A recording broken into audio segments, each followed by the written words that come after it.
अकबर अपने सिंहासन पर बैठे हैं और दरबारियों से सर्दियों और ठंडे पानी की चुनौती पर चर्चा कर रहे हैं कि कौन बाहर जाए हमारे पानी में भीगे।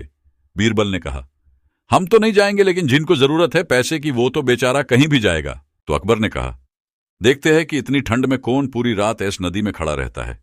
जो भी पूरी रात खड़ा रहा हम उसे इनाम देंगे। ये बात सारे राज्य में बता दो।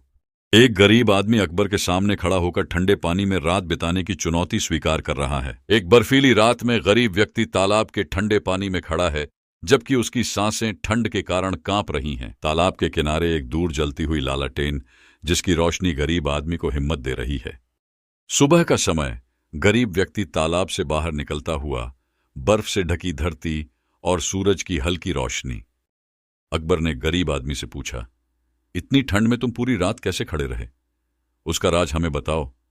गरीब आदमी ने कहा, हुजूर, रात तो कोई नहीं है, लेकिन नदी के सामने एक लालटेन जल रही थी, बस उसे देख कर रात गुजर गई। गरीब आदमी अकबर से इनाम के लिए विनती कर रहा है और दरबारी उसकी बातों पर सवाल उठा रहे हैं। हुजूर, यह आदमी झूठा है। इस आदमी ने उस लालटेन की गर्मी से पूरी रात गर्मी ली है, इसके लिए ये इनाम का हकदार नहीं है। दरबारी अकबर को समझा रहे हैं कि लालटेन की गर्मी ने नियमों का उल्लंघन किया। अकबर गरीब व्यक्ति को इनाम देने से इनकार कर देते हैं। गरीब व्यक्ति बीरबल से अपनी समस्या बताता है। बीरबल ध्यान से सुन रहे हैं। बीरबल की योजना।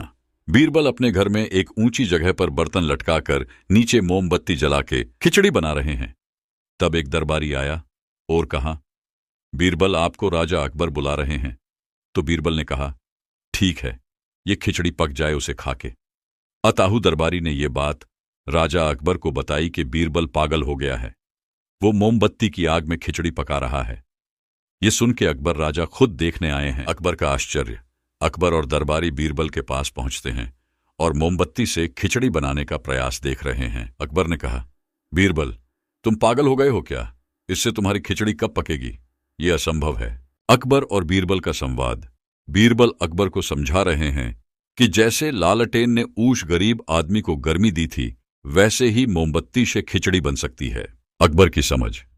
अकबर को अपनी गलती का एहसास होता है और उनका भाव परिवर्तन हो जाता है। दरबार में न्याय। अकबर दरबार में गरीब व्यक्ति को बुलाकर उसे उचित इनाम देते हैं। गरीब व्यक्ति की खुशी। गरीब आदमी अपने इनाम को पाकर खुशी और आभार प्रकट करता है। बीरबल की तारीफ। अकबर और दरबारी बीरबल की चतुराई और न्यायप्रियता की सराहना करते हैं। सर्दियों का वातावरण। बर्फ से ढके पेड़, ठंडी हवाएं और गांव का दृश्य। तालाब का नजारा। एक शांत तालाब, ठंडी हवा और पास में जलती हुई लालटेन। दरबार का भव्य दृश्य। अकबर का भव्य दरबार, जिसमें दरबारियों की भीड़ और उनकी अलग अलग अभिव्यक्तियां। कहानी का अंत। बीरबल, गरीब व्यक्ति और अकबर के साथ न्यायपूर्ण और खुशी का माहौल। कहानी से सीख। इस कहानी से हमें यह सीख मिलती है कि चतुराई और बुद्धिमत्ता से किसी भी समस्या का समाधान मिलता है। तो मिलते हैं किसी नई कहानी में, तब तक अपना ख्याल रखिए।